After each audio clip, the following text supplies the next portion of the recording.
Well, Pacelli and Boomer, they're grizzled and gray, talking about Star Wars from back in the day. Got a talk show called Geeky Geezers, it's true, spinning old tales about the stuff they went through. From Atari to Shrek, they know every line. Geeky Geezers, man, they're feeling just fine. Late Sally's got a lightsaber, swings it with pride. Boomer's got a game but plays it deep in the night. They're ranting about He-Man and old X-Men too. On Geeky Geezers, they're the nerdiest crew, talking Transformers toys that twist and they turn, singing blues for the geek life, their hearts still burn. Oh, Geeky Geezers, they're living the dream, talking comics and movies, they're busting the seams. From Battlestar reruns to D&D lore, they're preaching the gospel of geek evermore. With Sally and Boomer, they'll never grow old. Geeky Geezers with hearts made of gold. They're sitting in the studio, mics turned up loud, reminiscing about Super Friends, feeling so proud. Pacelli loves Spider-Man, Boomer's for Hulk. They argue about Star Trek with passion and both. From Betamax tapes to their old D20s, Geeky Geezers where the nostalgia flows. They got fans in the chat, from the young to the old, tuning in to hear stories that never get told. Talking Ghostbusters, Proton Packs, toys in the box, and Saturday mornings with cartoons that rocks. Pacelli and Boomer, they're keeping it real. Geeky Geezers with that old school feel. Oh, Geeky Geezers, they're living the dream, talking comics and movies, they're busting the scenes. From Battlestar reruns to D&D lore, they're preaching the gospel of geek evermore. Pacelli and Boomer, they'll never grow old. Geeky Geezers with hearts made of gold. They're singing the blues for the games that they play, for the VHS tapes and the arcades that pray. But the spirits are young, though their hair's turning white. Geeky Geezers keep the nerd fire alight, so tune in each week to the Geeky Geezers show, where Pacelli and Boomer let the good times flow. From X-Files to X-Men, they're dropping the news, singing praises of geek life with them old blues. Pacelli and Boomer, forever they'll be Geeky Geezers living wild and free.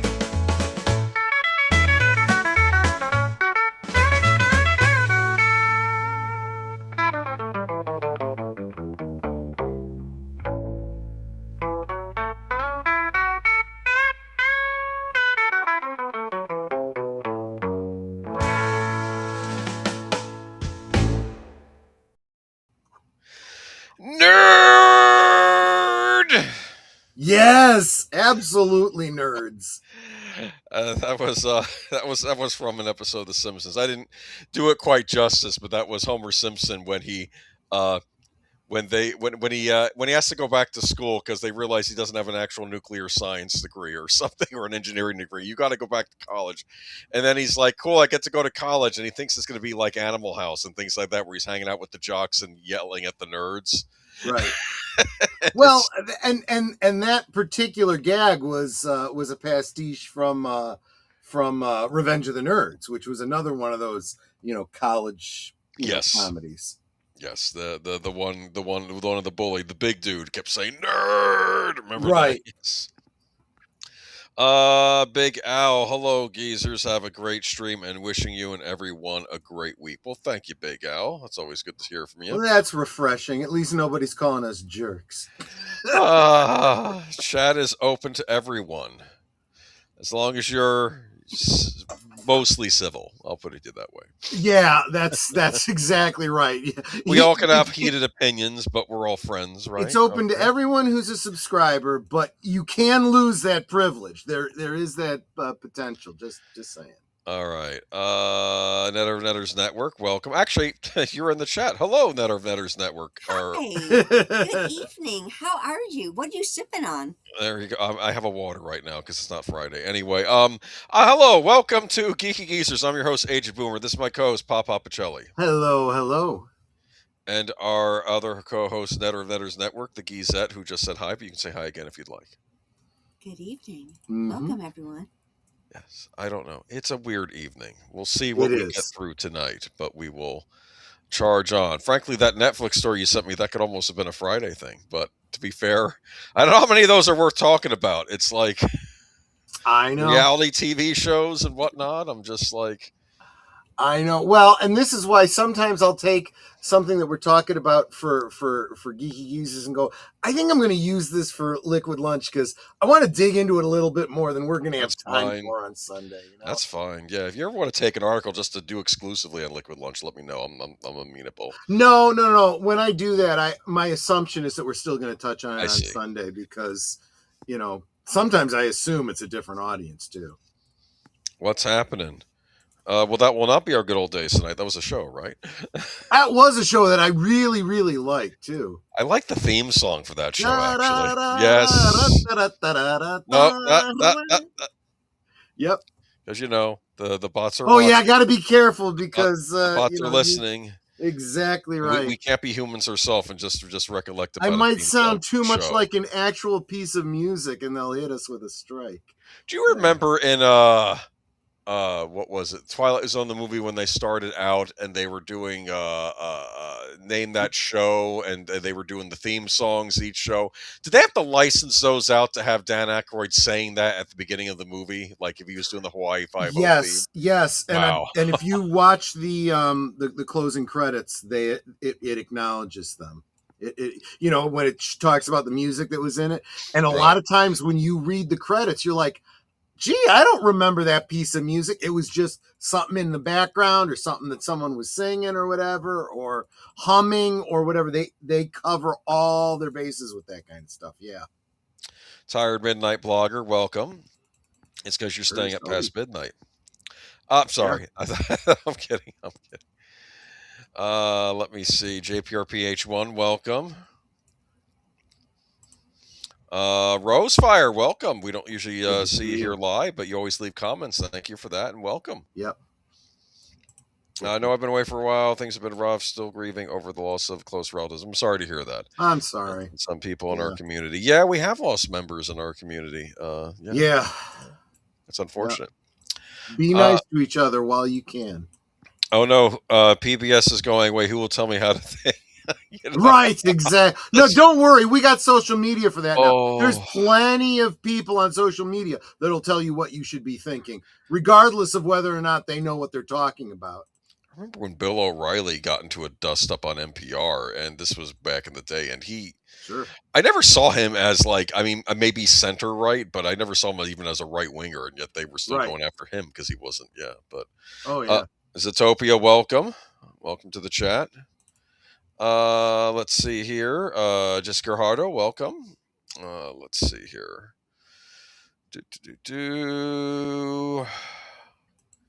We have an interesting good old days tonight. I don't know if you took a look at it. I actually didn't. I missed. So I don't even have it in my notes what the good old days is. So it'll be a surprise to me too. Yeah, if I can scroll up. I hate tiny little bars. I know. Get a mouse. I know. Okay, let's see here. Do you not use a mouse? I have this mouse that's built into the Mac, and I did buy the little tab thing. I don't like it. It stinks. And I did buy myself a mouse for the Mac, and then someone in my house asked to borrow it. And I've not seen it since, so I need to buy another one. So. But it's okay. What did Netflix do this time? Now we're just talking about their upcoming programming for the year. I don't think they've done anything. We'll see if they've done something. Maybe we'll find something out as we read. Well, it's more concerned what they're gonna do. We'll talk about that too. Thank you, Troy Netter. So much for getting on my panel. It meant the world to me. I shouldn't be thanking on your behalf, but yeah. So those that don't know, last night, was it last night? Yeah, last night after Retro Cinema, I saw that Clue was live, and I was like, oh, let me jump in there and say hi. And then he sends me a link, and suddenly I was on his panel. I'm like, oh, so go check out Clue Studio. He then, after the live stream, took the little segment where I came on and chatted with him, put it up as a separate standalone video. Go check that out. I got out on a little bit of a rant. I figured, at least up until recently, he's been more of a political channel than I was. So I felt like I could let loose a little bit and rant a little bit. I got you. Deleted scenes, welcome. And also just hit 5,300. Congratulations. What was looks like Geek Flag is in the studio as well, so welcome. Yep. Okay. Hey, Nate. You want to see what the good old days is? Yeah, so I guess I got to bring up the presentation, huh? Okay.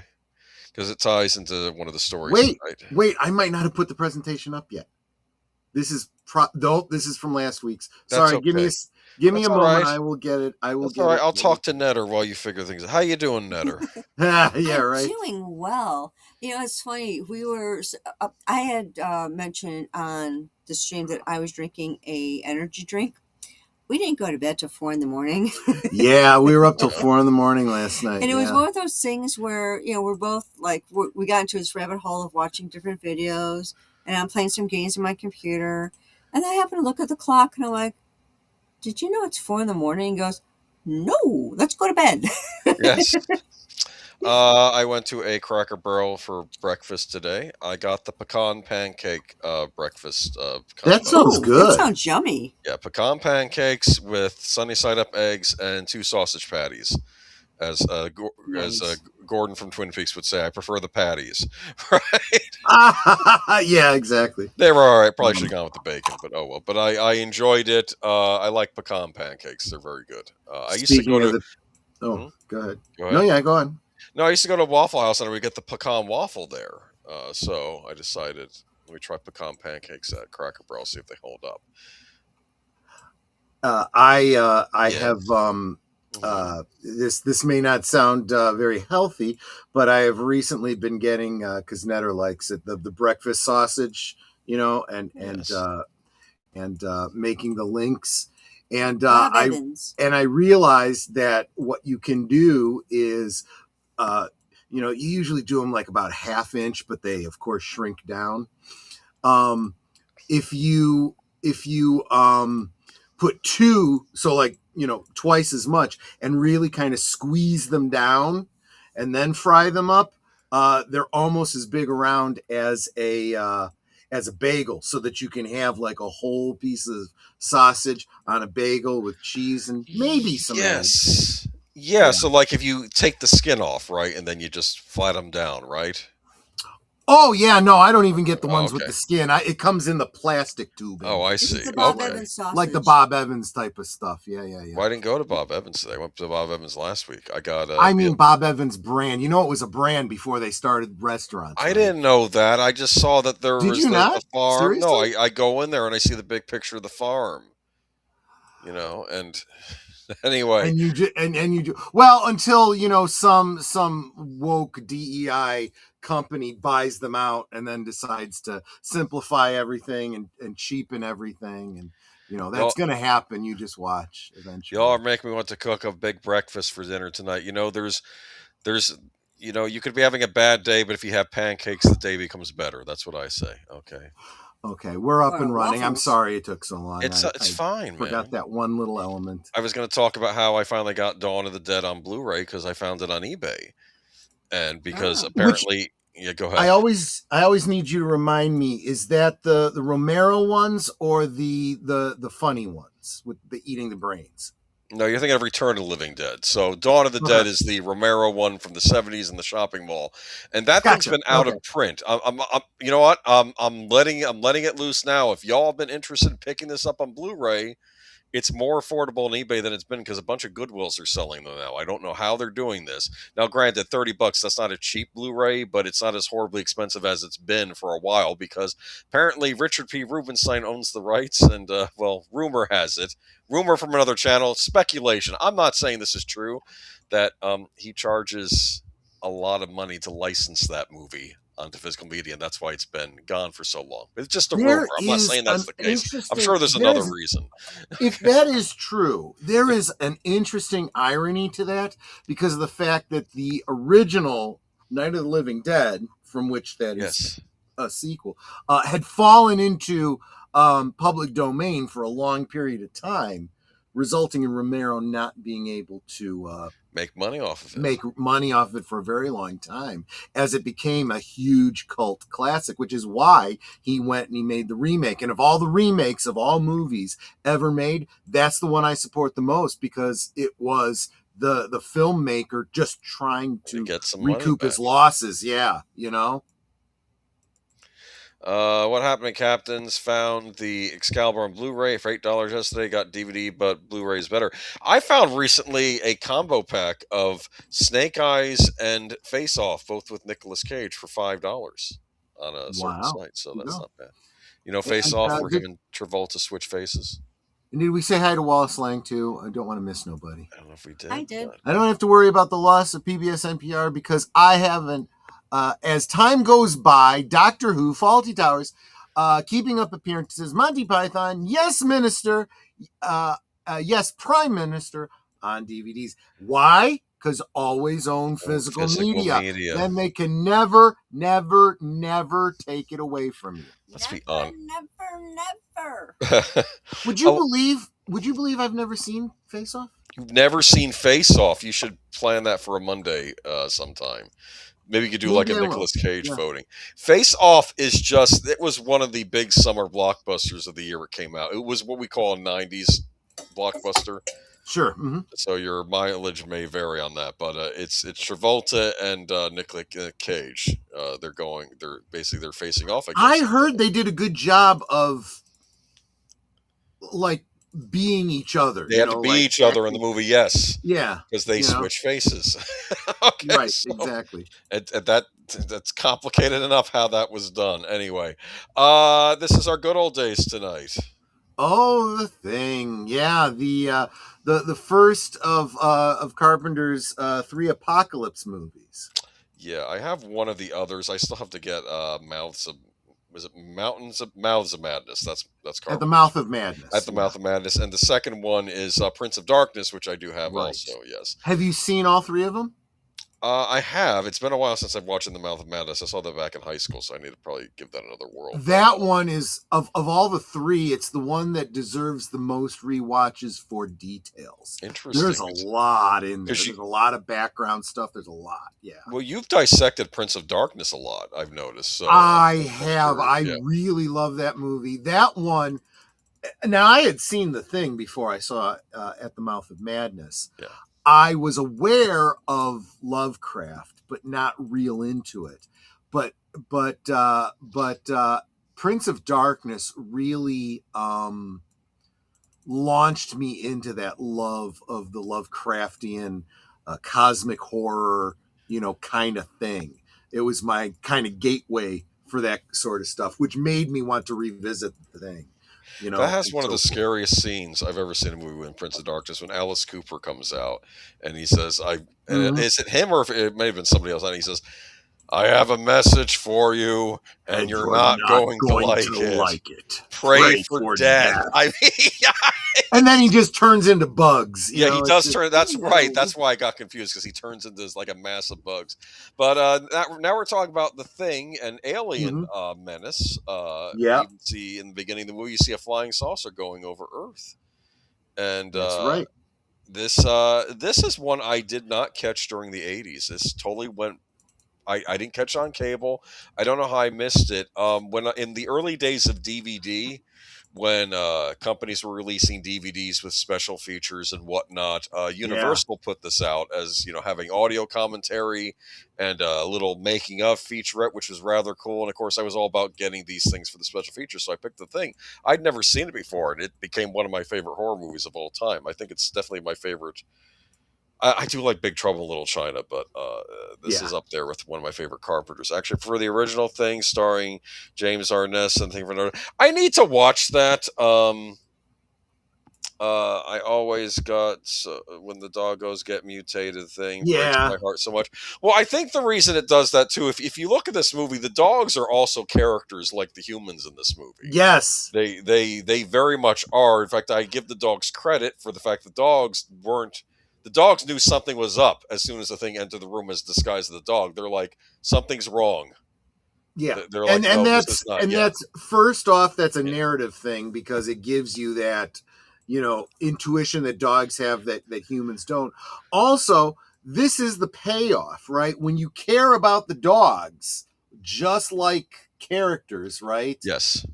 That there's more stakes there. So the unfortunate side effect is, yeah, it really sucks when something bad happens to the dogs. But, that's good storytelling, though. Remember, there were no dogs actually harmed in the filming of the movie. No, So, and I think this movie's actually very pro dog. In fact, I think the one guy gets very very angry. clear. One of the characters, Very as clear. you could argue, he liked the dogs better than the people on the set. He was Yeah. very angry when the Yeah. one guy Yeah. put them all down. He said, "What?" Of course, we learn out that there may have been nefarious reasons behind that. Of course, I think the reason was given for spread of the whatever it was, but I don't think that's Right. why he did it.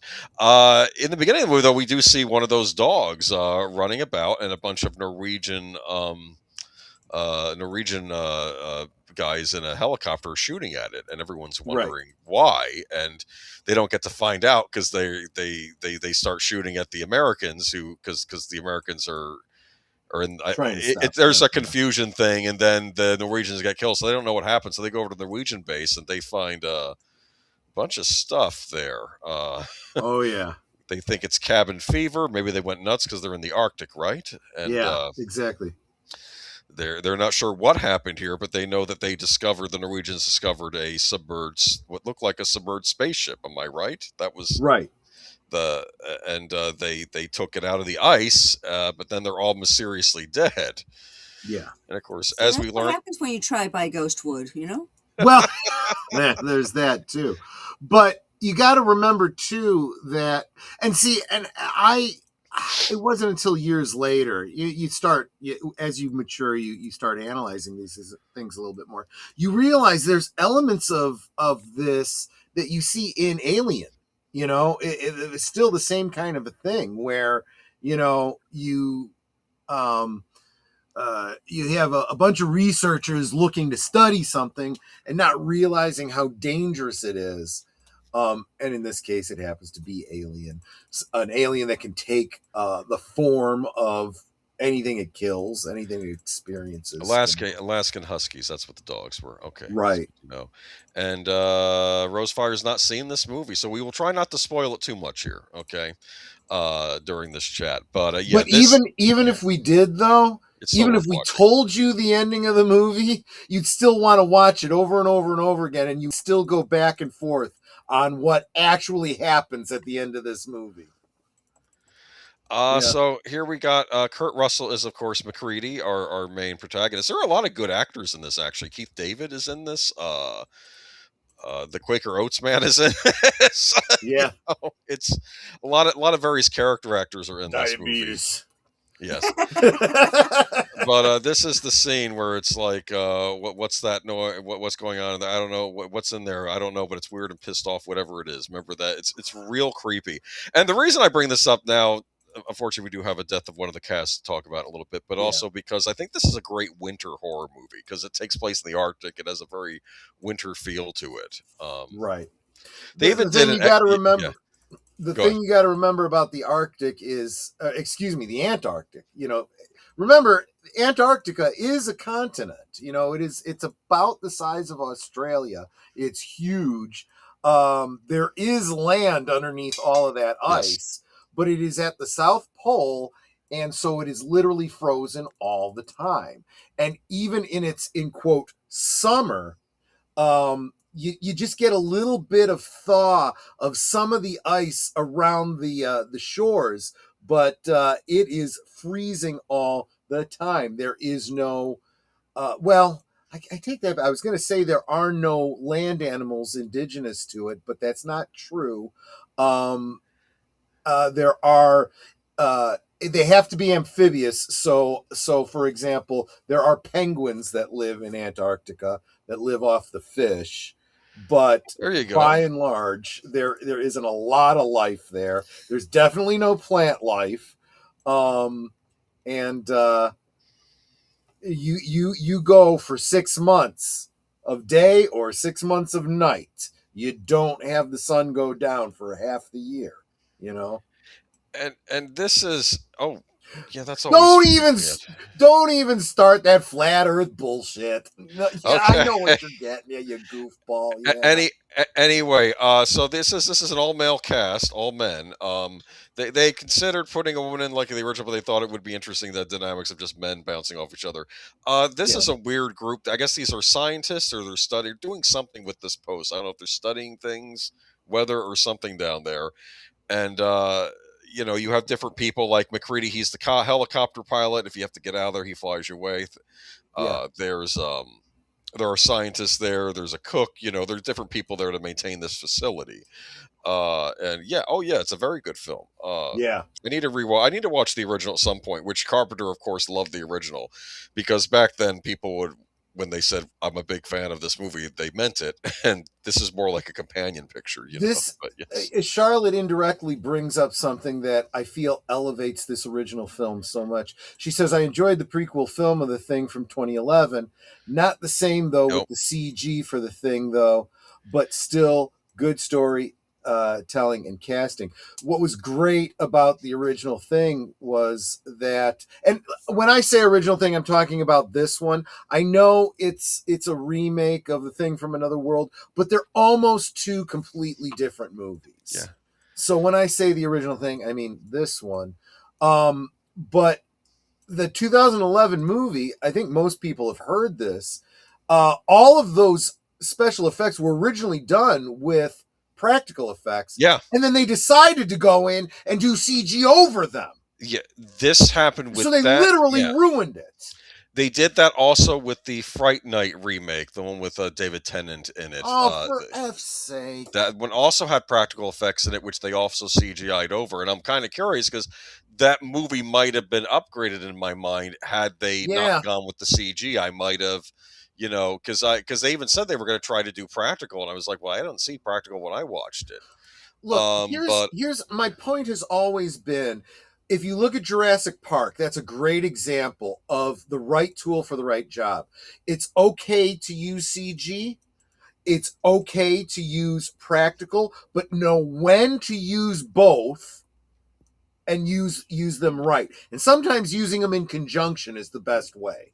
You do the practical and maybe just touch up the edges a little bit with some CG, I want to say that this movie, I believe Stan Winston, correct? He did the effects for this. A young Stan Winston. I think this was his Very first young, big gig.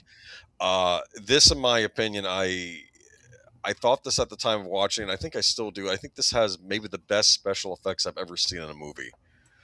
To this day, I don't know how he pulled this stuff off. Well, it's amazing. It's almost like watching a magician. Yeah. Doing an illusion. That there's that scene where I don't remember who the actor is, who's the doctor, who's trying to revive someone with the what do you call it? What are those? Defibrillator.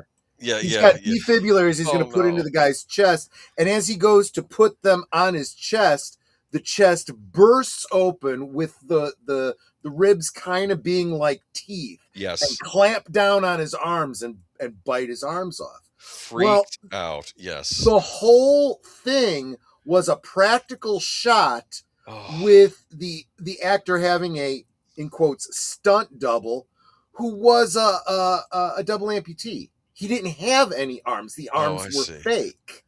So what's getting bitten away are these artificial arms, and you're looking going, how the hell did they get that shot? That's how. The guy didn't really have arms. It's a brilliant trick, and if you can pay attention, you can say, oh, that guy's got a different build, he's wearing a wig, you only see him, you don't see his face and stuff like that. But it's like, when you're watching it, that ain't what your eyes are focused on.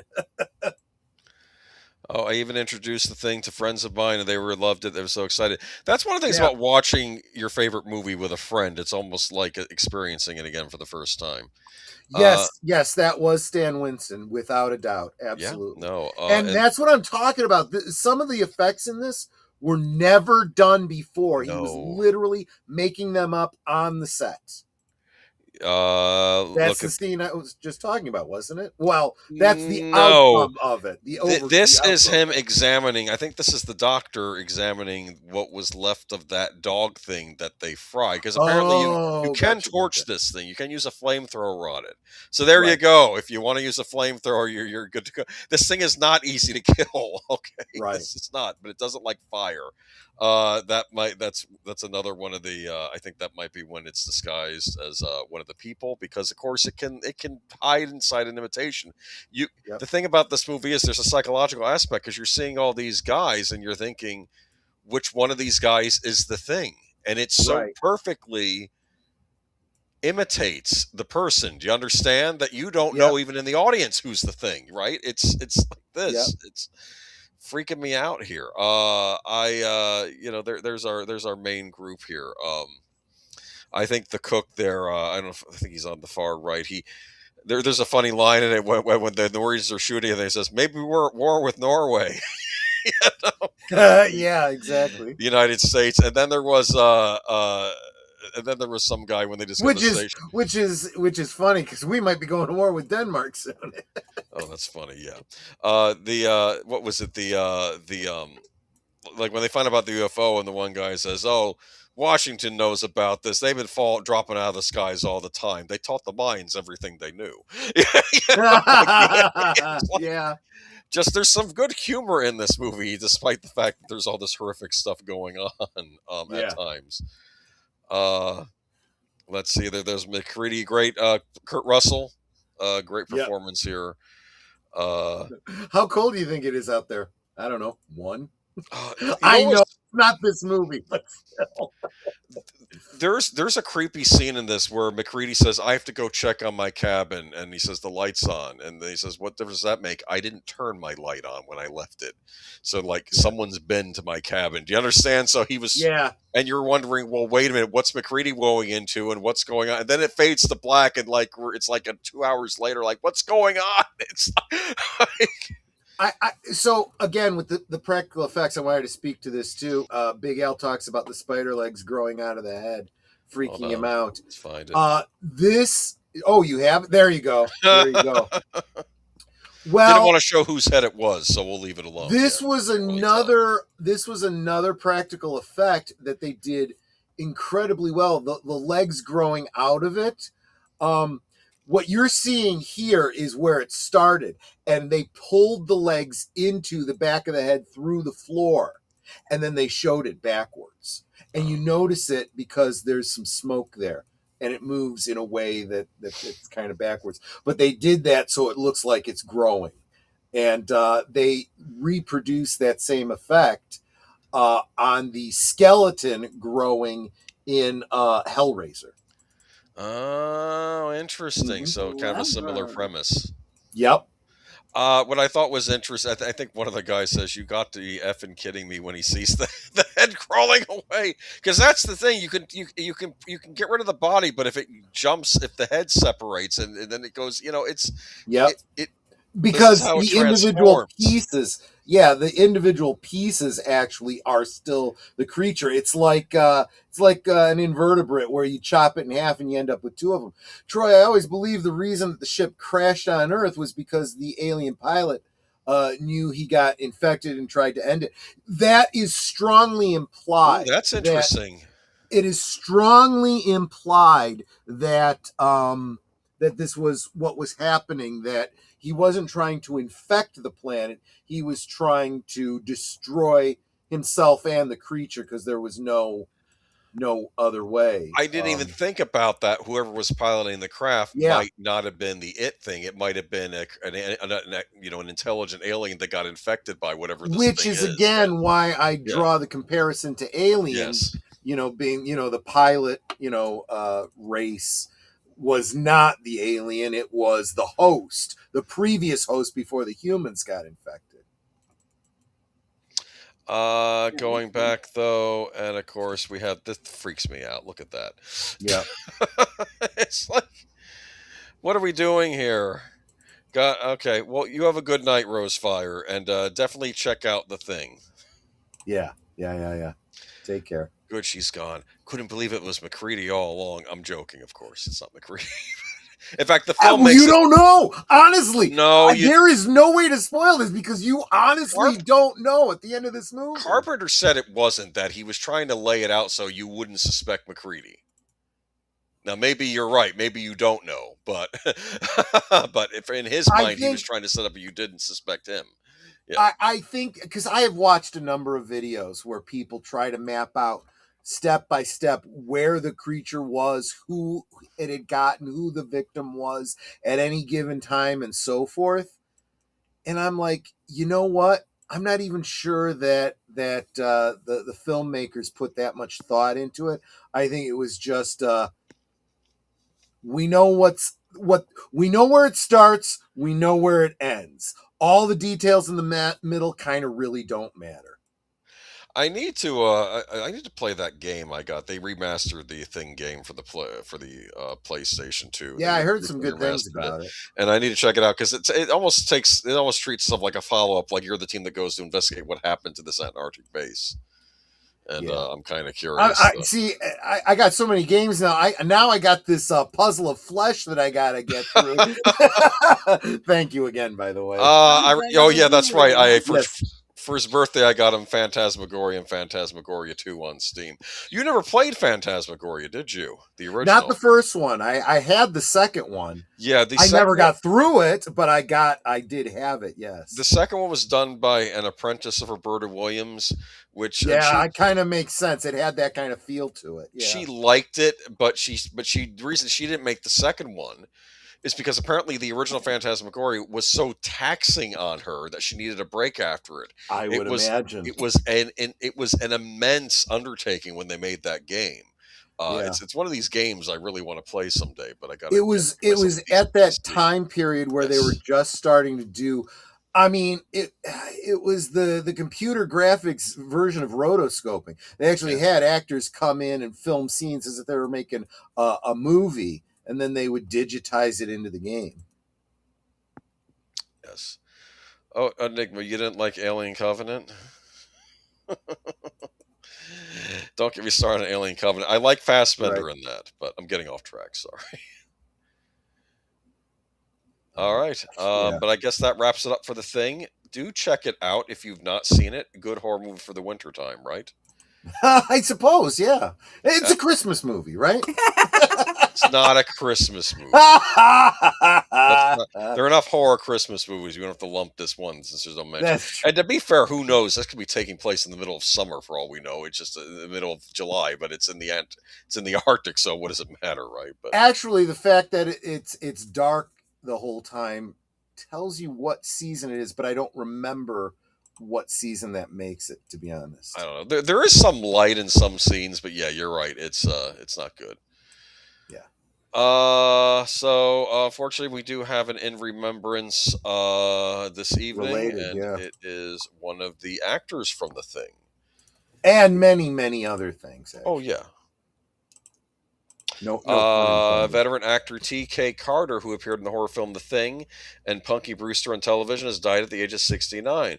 This could have been a Punky Brewster retrospective, but I didn't know if you were as familiar with that show. So it's yeah. I mean, I probably could have talked about it. Moon Fry. I don't know. I think it was one of those shows as a kid I wanted to watch, but I never could find out when it was on or something. Oh, okay, yeah.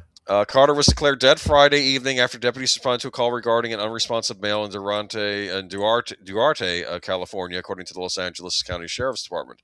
Police did not disclose a cause of death or other details, but said no foul play was suspected. Carter had been acting for years before a breakthrough role as Knowles the Cook in John Carpenter's 1982 horror classic The Thing. He also had a recurring role in the 1980 sitcom Punky Brewster. Other big screen roles include Runaway Train in 1985, Ski Patrol in 1990, and Space Jam in 1996. So rest in peace. Yeah, so not much else to say about that, but do check out The Thing. He's very funny. He's the cook that made the comment about maybe we're at war with Norway. Yeah, exactly. He also gets angry because someone leaves their dirty drawers in his kitchen or something, right?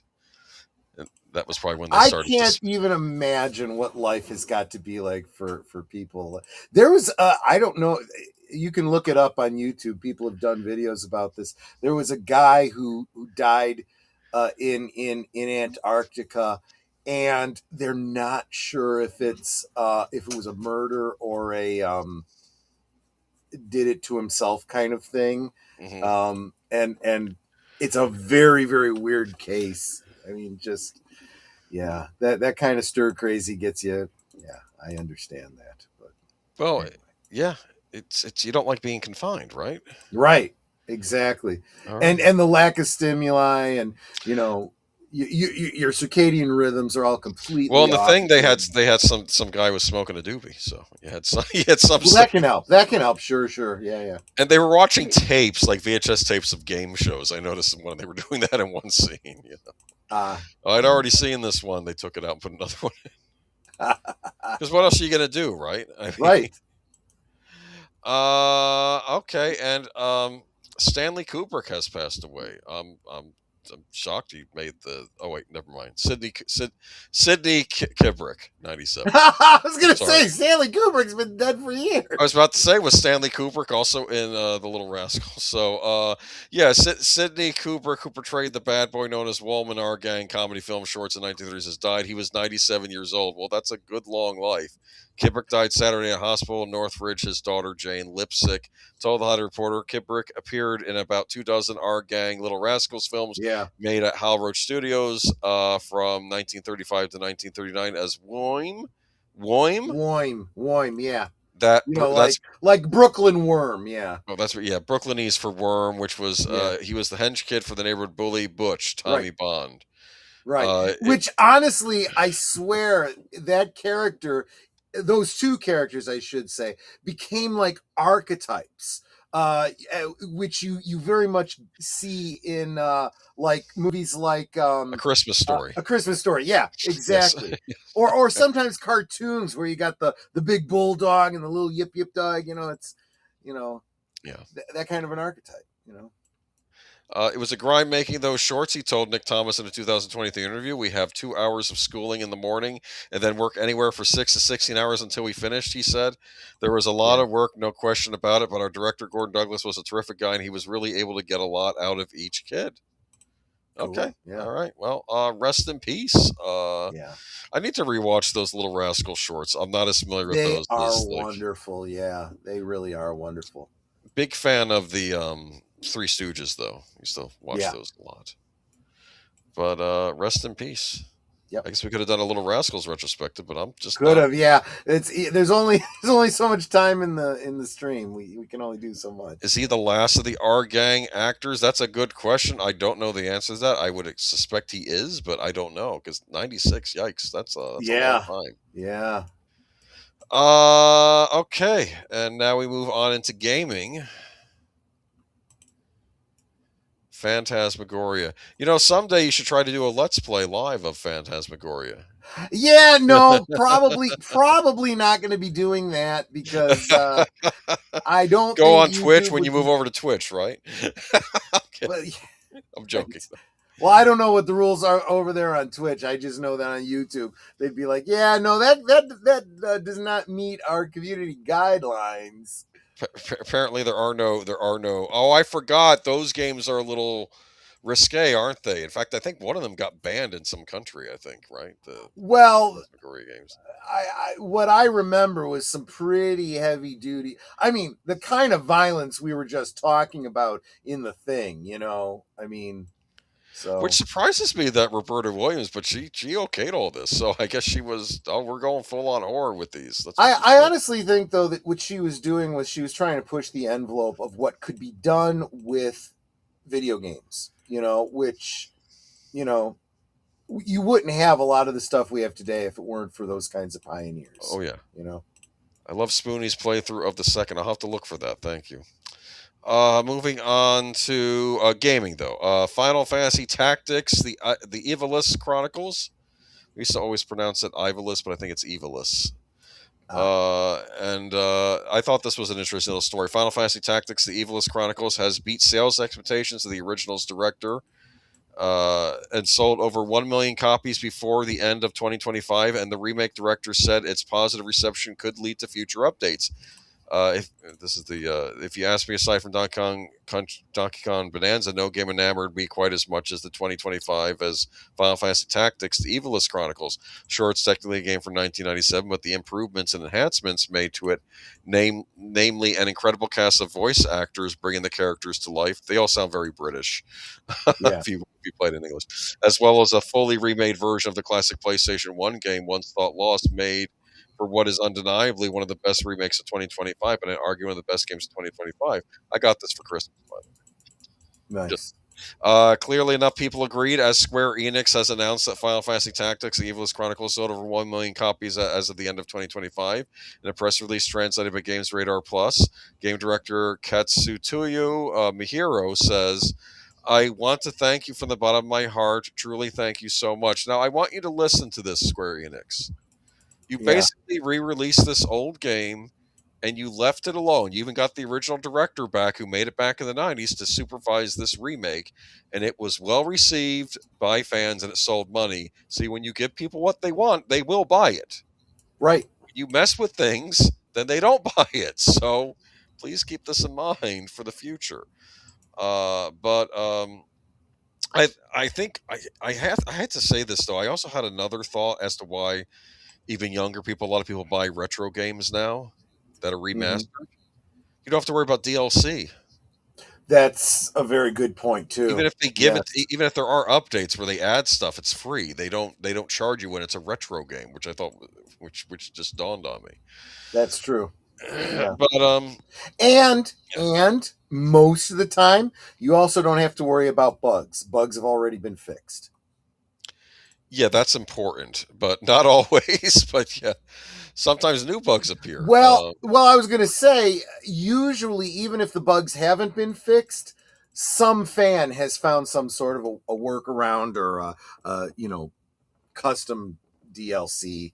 Usually, it doesn't cost anything. You just go to somebody's site and download it. Enigma Severus says, "I have a friend that wanted to share every detail of this game with me. I began to cry after a while." It's fantasy, but there's a lot of political intrigue in this. I guess it's kind of like Game of Thrones, where there's warring kingdoms and whatnot. But I have to actually play it through.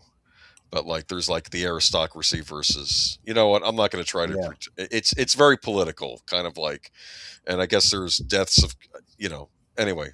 You know what? I'm not going to try to act like I know exactly what this is about because unfortunately I did not own a PlayStation. During the time of this release, I had a Nintendo 64 and we didn't kind of the problem with the consoles. If you had a PC, you wouldn't have had a PC, you wouldn't have gotten this game. Actually, you could probably get it on PC now. That's the funny thing. Yeah. I think this got released on PC. But now I got it on my Switch so I can finally enjoy it and find out what the hullabaloo was about. But yeah, it's good on Square Enix. See, I pick on Square Enix, but when they do right, I will give them praise. Right. I was even thinking this week, we're always so negative. I got to find a positive article. This seemed like a positive article. That's fair. Oh, you look at this. It was really good intrigue, but I am a Nintendo 64 and Bond guy. Need for Speed, Most Wanted, Xbox. Yes, well, I was a Nintendo 64 guy. We did get Ogre Battle 64 on the Nintendo 64, which had kind of that political intrigue in it, which was another tactical role-playing game. I liked that because basically the plot of that game was there's a really corrupt aristocracy in that game, and I think you play a soldier in this aristocracy, like working for them, and I think you basically you get this, you rescue this prince who was kidnapped by the peasants that were revolting, right? And you bring the prince back, and then the aristocracy says, "Well, we have to show that we capture someone." So they end up capturing some random guy off the street, and they execute him and saying he was the mastermind, even though you, as the soldier, know this guy had nothing to do with anything. You just did this for show, and that's when you start realizing this is a bad group you're supporting. And I think later in the game, the aristocracy decides to start summoning ogres from the underworld to help them keep things down, which I think ends up biting them later on. But I would imagine it would. I don't know. It was an interesting little game. They should remaster that next. In fact, I could be wrong, but I think Square now owns Ogre Battle as well, so they could remaster Ogre Battle 64 next. Now on to movies. I did see this movie, The Housemaid. Sydney Sweeney. Did you? I haven't. Yeah, it's a remake, isn't it? It is not, but it's very much in the vein of those thrillers we used to get, like in the 90s, like Fatal Attraction, things like that. But it's not exactly, because it's about this housemaid that's hired by this rich couple with a daughter, and the wife's a little unhinged. She seems real nice at first, and then you realize she's very unhinged and stuff. And Amanda Seyfried is the guy's wife, and Sydney Sweeney is the housemaid that's hired. And Gotcha. apparently, this is a very successful book trilogy that came out recently. They're always being checked out from the library, so I figured I'd check this out. But apparently, this has done very well for Sydney Sweeney. I didn't, because I wanted to go out to kind of support, because I feel like she's been bashed a lot this year for no good reason. So I figured let me go see a movie with her in it, and it did very well. And listen to this. Mm-hmm. Inside the surprise success of Sydney Sweeney's thriller, The Housemaid, there's one scene in The Housemaid in which Sydney Sweeney and Brandon Sklinner watch an old episode of Family Feud, with Richard Dawson. Sure. Mm-hmm. Yeah. And with host Richard Dawson. And they were filming the tension-filled sequence in early 2025. A light bulb suddenly turned on in Sweeney's head. Sid goes, "We've got to go on Family Feud." And I was like, that's a hilarious idea. The film's director, Paul Feig, recounts. And I called Lionsgate and said, Sid wants to do Family Feud. And they're like, we'll make it happen. Lionsgate publicity team did just that. Feig and the film stars, including Amanda Seyfried, competed on the December 4th episode of ABC's Celebrity Family Feud. The episode went viral, driving 1.5 million video views within the linear window, according to Talkwater Social Content Ratings, which tracks interactions for broadcast and cable entertainment series in prime time. And it set the stage for the thriller, a throwback to modestly budgeted breakouts of the 90s like The Hand That Rocks the Cradle and Basic Instinct, to become a global phenomenon with female audiences when it opened up December 19th. I think Sydney Sweeney is a lot smarter than maybe she lets on. Yeah, well, I just in what she's doing in her business life, yes, and how she's positioning herself to, she's doing what a few, not many, but a few people in Hollywood. Ryan Reynolds comes to mind too, although he's kind of blowing up his business right now. But he was diversifying and making a lot of really intelligent investments that didn't necessarily have anything to do specifically with his career. Heading into its fourth weekend in theaters, The Housemaid isn't slowing domestically. It's only second to Avatar, Fire and Ash. But keep in mind, this movie probably costs a lot less than Fire and Ash to make. So, True. Housemaid already earned. It had a budget of $35 million. Housemaid already earned more than $140 million. I knew this would be a big hit though, because the books are big. So I think she did well. That's the two-part whammy.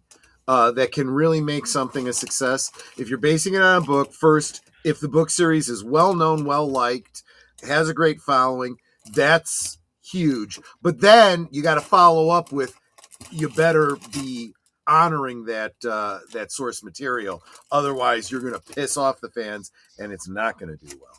Yeah. Yep.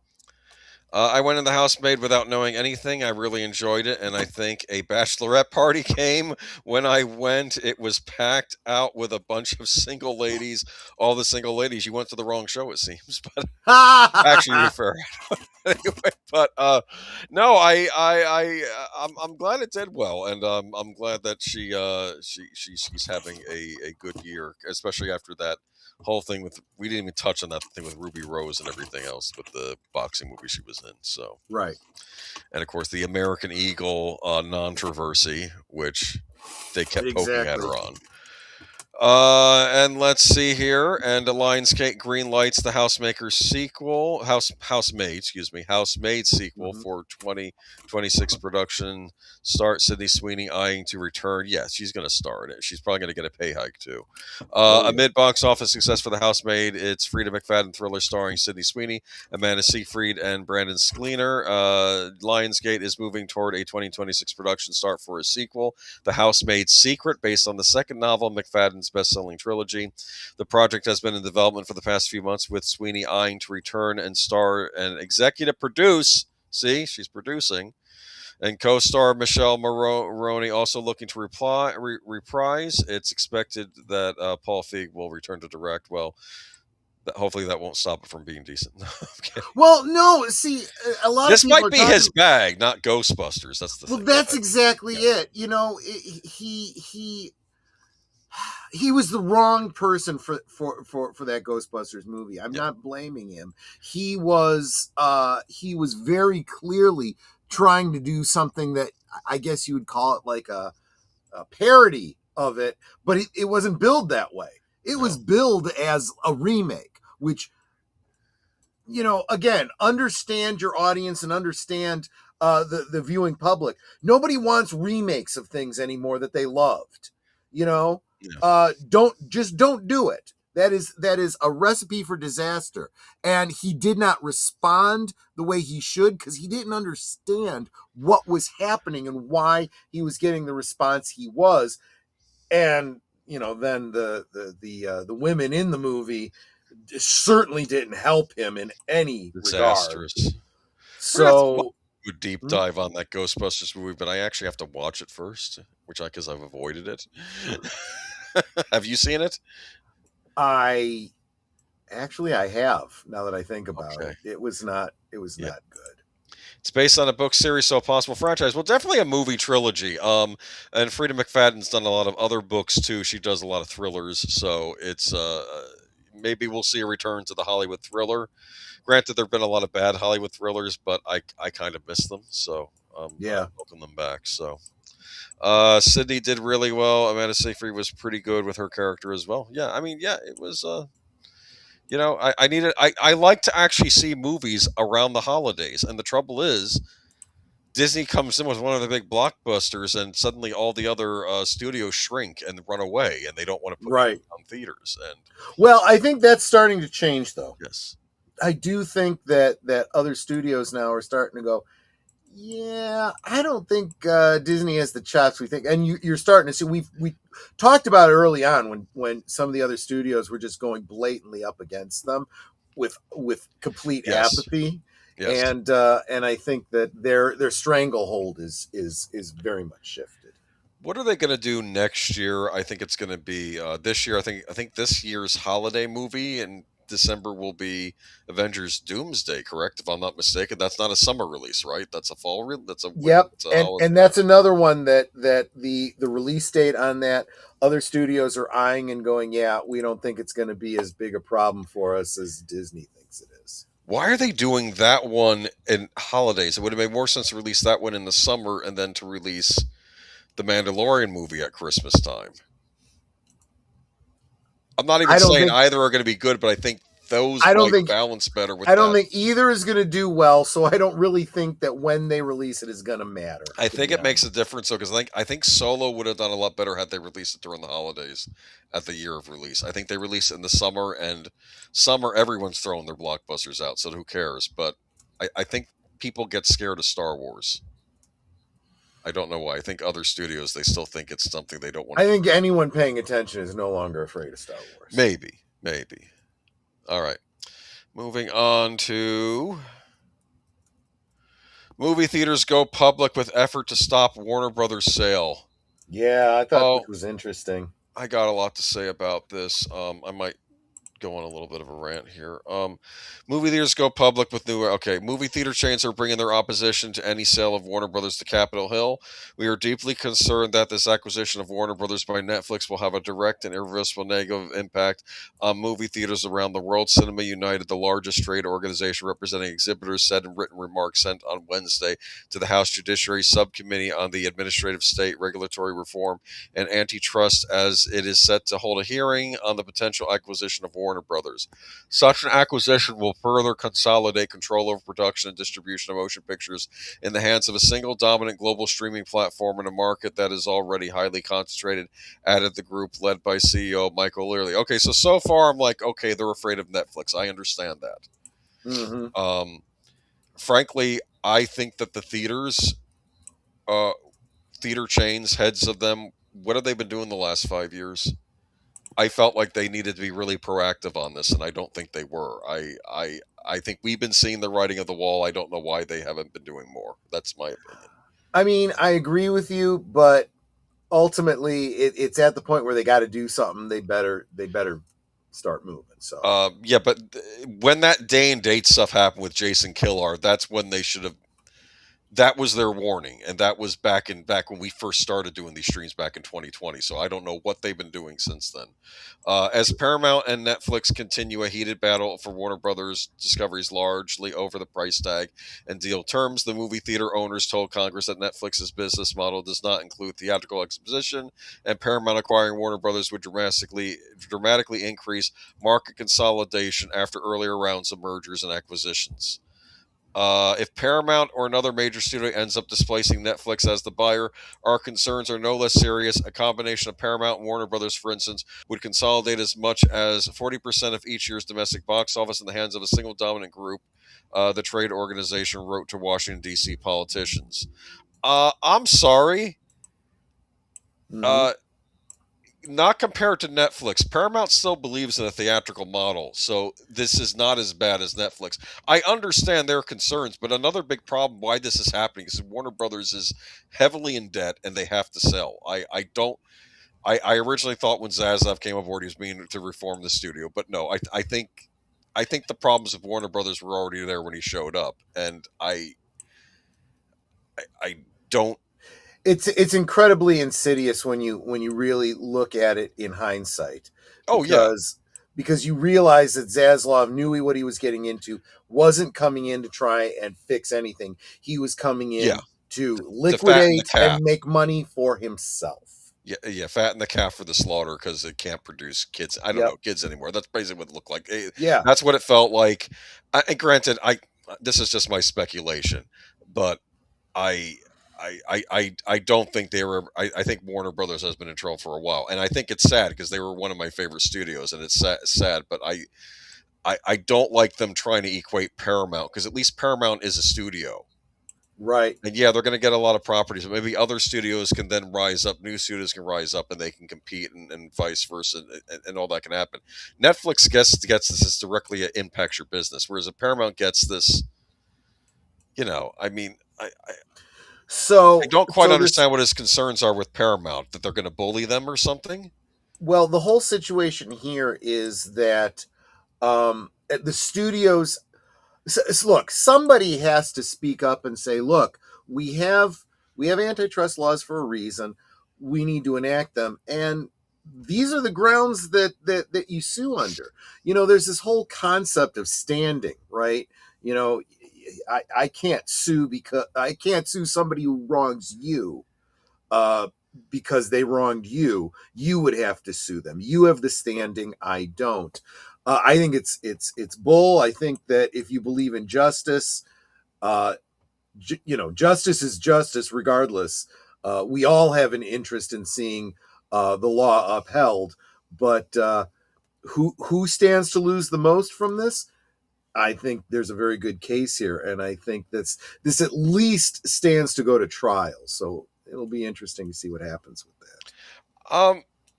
I get it, but but what happens if Warner Brothers can't? So they're hoping that Warner Brothers can't be sold to anybody, but then what happens to Warner Brothers?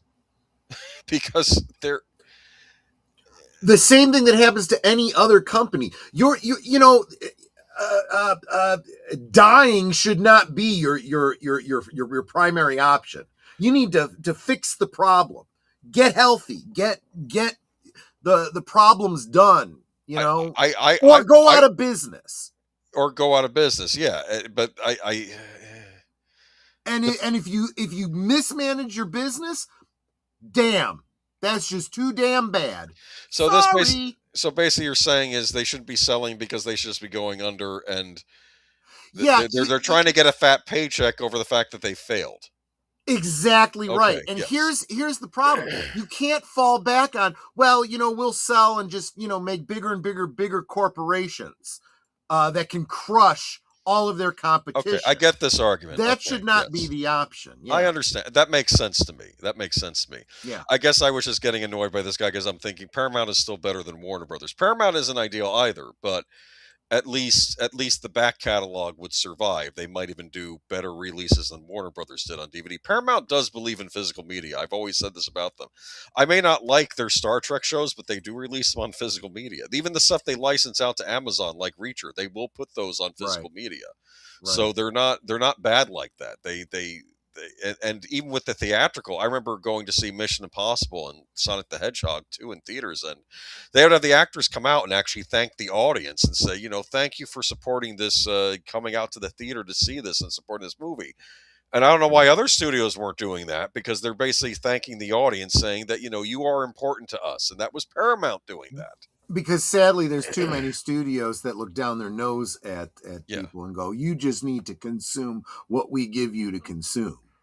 Now, I don't know how Paramount is going to be now with this new leadership, but I'm going to give them a chance, because what choice do I have?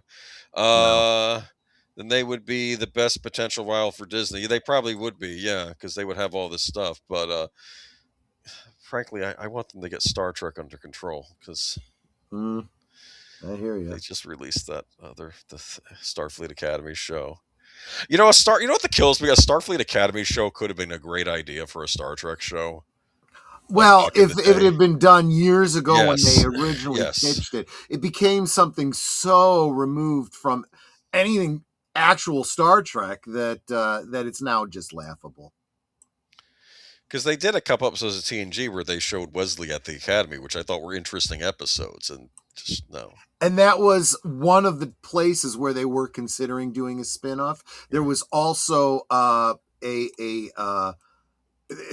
don't know if they were going to do it as a movie or a series that would have been the idea that got reworked into the whole JJ verse, the idea of the original Kirk team at the Academy and whatnot.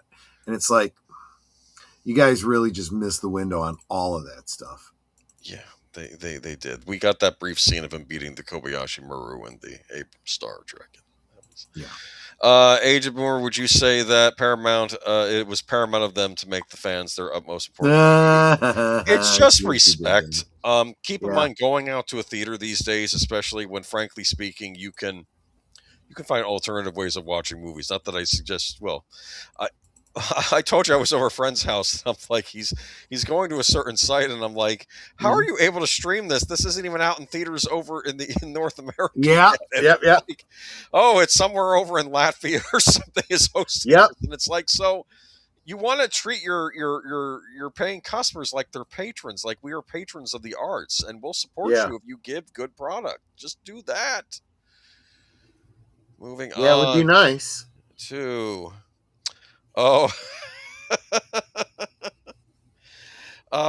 Corporation for Public Broadcasting Board votes to dissolve organization after Congress defunds NPR PBS. Now, I'm sorry, but I thought NPR PBS always did. We hardly get any money from the taxpayer. We're raising our own funds. Is that not true? They've been full of... It has always been my impression that the vast... Well, my understanding of the actual budgeting is that about 10% of public broadcasting was paid for by tax dollars. The vast majority of it came from big corporate endowments. Corporate endowments that maybe in retrospect may have had some reason for wanting to push certain agendas, maybe, just saying. Just saying. The Carnegie Foundation, just saying. But be that as it may, it is a real hit. They're going to cry about this as much as, USAID disappearing. So, Yeah.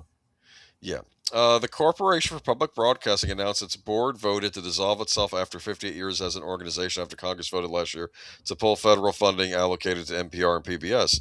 For more than half a century, the Corporation for Public Broadcasting existed to ensure that all Americans, regardless of geography, income, or background, had access to trusted news, educational programming, and local storytelling. They clearly failed in that mission statement. CPB President and CEO Patricia Harrison said in a statement Monday, when the administration and Congress rescinded federal funding, our board faced a profound responsibility. CPB's final act would be to protect the integrity of the public media system and the democratic values by dissolving rather than allowing the organization to remain defunded and vulnerable to additional attacks. What sounds like to me like they're hiding something, but anyway, What has happened to public media is devastating, CBB's board of directors chair Ruby Calvert said. After nearly 6 decades of innovative educational public television and radio service, Congress eliminated all funding for CBB, leaving the board with no way to continue the organization or support the public media system that depends on it. Yet, even in this moment, I am convinced that public media will survive and that a new Congress will address public media's role in our country because it is critical for our children's education, our history, culture, and democracy to do so. Yeah, that's a great line. Except that the existence of PBS back in the 60s and 70s was before we had the technology that we did for getting information out. Now we have the internet, and the internet is far more democratized than big companies deciding what truths they're going to share with us. Yes. That's what this is what it is all about, my friends. It's about power. It is not about you. It is not about educating you or making sure that everyone has a fair shake. No, it's about controlling the narrative is what it is. Looks like NPR CEO Catherine Meyer and PBS CEO Paula Kerger staunchly defended their media organizations while testifying in Capitol Hill in March. Both faced tough questions from Republicans over past allegations of bias and promoting far-left ideologies. Gee, Okay. shocker. I would never have guessed that was happening. Anyway, I'm all broken up sarcasm. Well, here's another thing, too. You kept bringing up all this British programming. A lot of that stuff is on streaming things that you pay for now. BritBox has a lot of these shows. So does That's the other Acorn. irony. You sold off Sesame Street so that it is now hidden behind a paywall. You're not reaching anybody. Yeah, but yeah. So love to know it. how you justify dollars for Sesame Street now. So now we're not going to hear this has been supported by the Corporation for Public Broadcasting. We're not going to hear that anymore. I haven't watched PBS in ages. Because, like I said, everything's on everything else. I think the only thing I watch on PBS is All Creatures Great and Small, which oddly enough is a what's that pay station over in Britain? Not BBC, the other one begins with an A. Never mind. Oh, that I don't know. I don't know. They were one of the few pay stations they had over there. The ones that did Space 1999. They would give things a budget, unlike the BBC. All right. Moving on to Buffy update. Sarah Michelle. Yeah, I knew nothing about this. I was surprised when you sent this to me. I did not. It just broke when I had sent it. Sarah Michelle Gellar says Buffy the Vampire Slayer, New Sunnydale is not a sequel. It's not a reboot. Reveals why it's taking a long time. Sarah Michelle Gellar is clearing things up about the Buffy the Vampire Slayer continuation series she's working on with Chloe Zhao. Hulu ordered a pilot for the series that Gellar starred in for 7 seasons, and in a new interview revealed that the title of the new show is Buffy the Vampire Slayer New Sunnydale. It's not a sequel, it's not a reboot, it's a continuation, Gellar said on the Shut Up. That's a sequel then. Then she's parsing words then. Then it is a sequel. No, it's not a sequel, it's a continuation.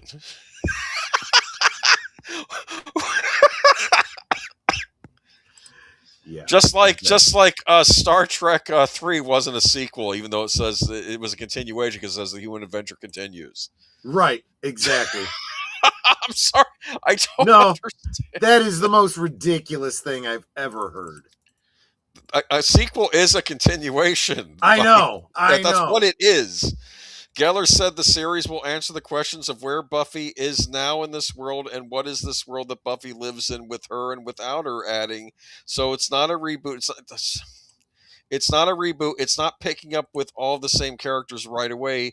It is not like a sequel. That's why the name was even more important to me. Buffy New Sunnydale. It's Buffy, but it's also something else. What does that mean? I don't know. Is this a multiverse version where there's an alternative Sunnydale? What is she talking about? Well, no. That I can respond to. New Sunnydale, because at the end of the original series, Sunnydale was literally destroyed because of the Hellmouth. Yes. Yeah, the town literally needed to be rebuilt. They had evacuated the town. I remember that. Yeah, Right. so to get everyone out of there, and then they destroyed the Hellmouth, and Yep. the town went with it. Although Geller did reveal anything new, she did say that she learned a hard lesson in life about the saying "never say never" when she was initially opposed to retaking the character. "I will eat my words, and I'm okay with that. I learned my lesson," she said. "I never saw how and why it could be as good as the original series.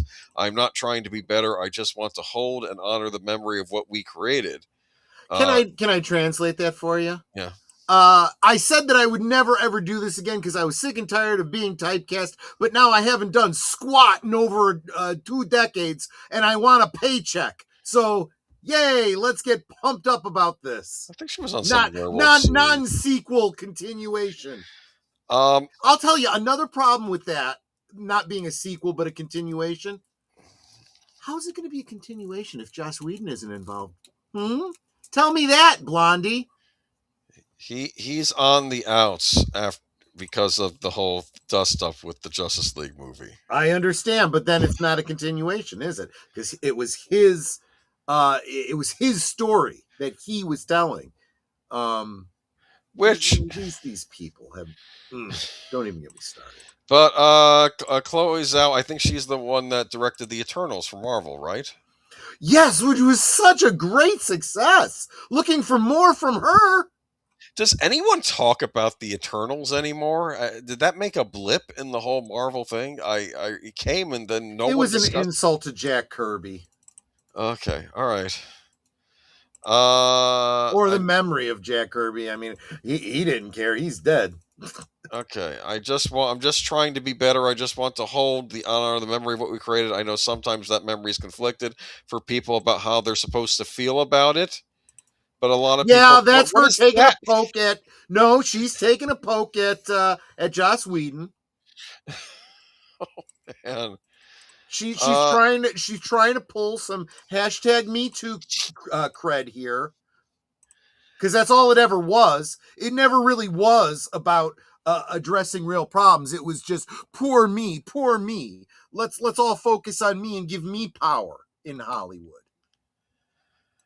Well, a sequel is a continuation. A continuation is a sequel. Enough said about that. Yeah. Well, it is and it isn't if I say it is. All right. Yeah. Well, if you're starring in it and you know you know the English language better than I do because it means what you say it means. Apparently, that's how this works these days. Well, it depends on what the definition of is or it. Yes, yes, exactly. Oh, right. that was. Joss Whedon isn't involved. Isn't a continuation. I don't know. Well, here's what it is. I will say this, that I always treated Ash versus the Evil Dead, but I actually liked Ash versus the Evil Dead. I thought it was a great show. That I did kind of treat it as apocryphal, like maybe this is a what if happened with this character. But I still enjoyed it immensely because frankly Ash was stupider in the series than he was even in the movies, if that was possible. No, he okay, I'm spoiling the end of the first season, but there's this witch character played by Lucy Lawless, and she says, "Look, Ash, just give me the book, and we'll leave everything alone. Nothing bad will happen. Just give me the book." And he says, "You'll leave us alone? Yes, I can go move down to Jacksonville with my friends, and you're not going to do anything bad?" No, and he gives her the Book of the Dead, and it's like exactly. And then the beginning of season 2, it's like, whoa, she lied to me. She's doing stuff with the book. It's like. So bad. But you know what? If that's the tone that they're going for, It's like, okay, this is what makes the story happen. Let's go with it. He's an idiot, but he's really good at killing these possessed zombie things, these undead things. He's very good at the combat. That's why he survives. It's not because he's smart. He's I guess he's the kind of character, and there's a trope for this. He's an idiot, but he's got dumb luck on his side too. Kind of. Ash vs. Evil Dead was awesome. Yes, it was. I did enjoy that show a lot. Too bad it only got 3 seasons, but I kind of liked how they ended it too. I think it was satisfying enough as it was. You know what it felt like too, because each episode ended on a cliffhanger. It was almost like watching like a Saturday afternoon serial, like because each episode was Yeah. only like a half hour long. So it would get always you, end on yeah. this new cliffhanger and something, So it would be. I get you. All right, so moving on to Netflix. Let's see what's coming up this year. They got a lot of stuff happening. So somebody, one of our regular contributors, tagged me in a little promo clip that Netflix was doing on social media. I checked it out, and it was like this.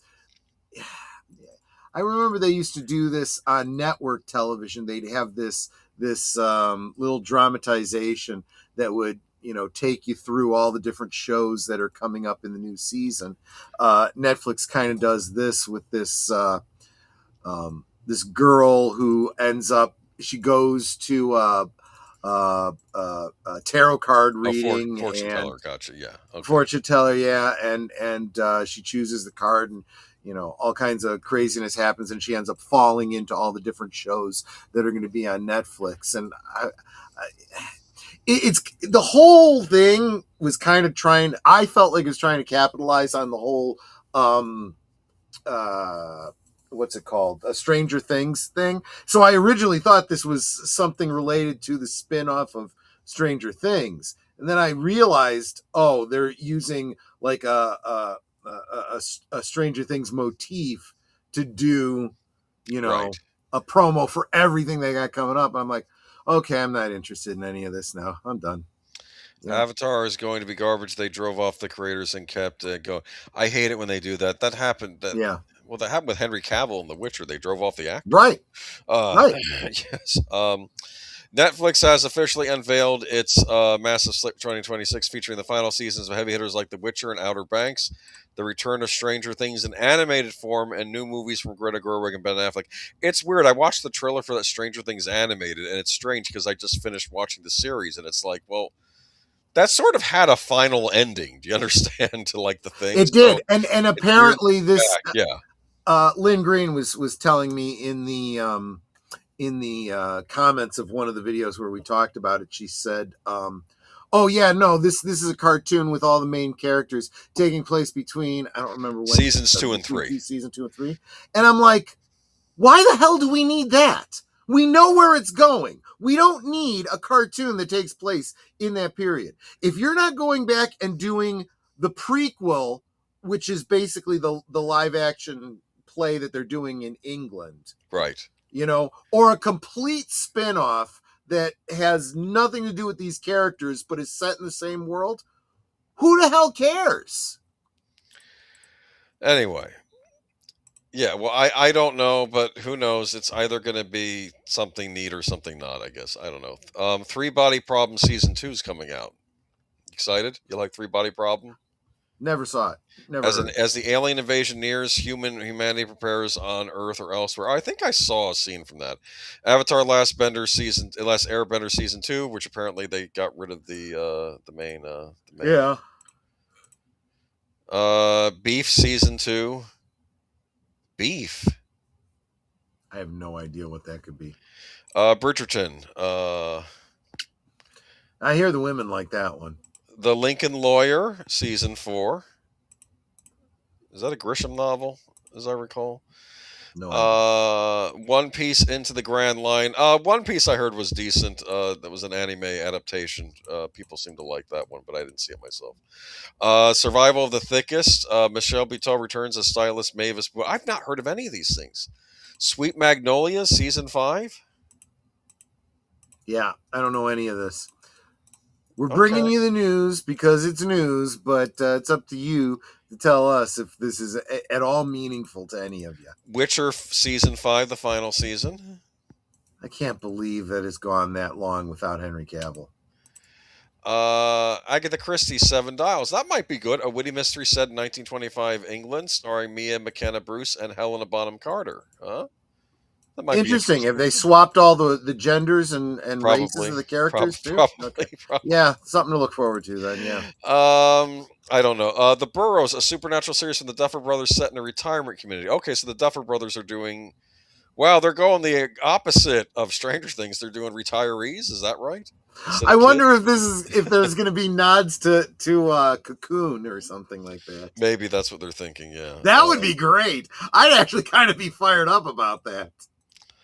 Let's see here. The East of Eden, a modern adaptation of Steinbeck's masterpiece starring Florence Pugh.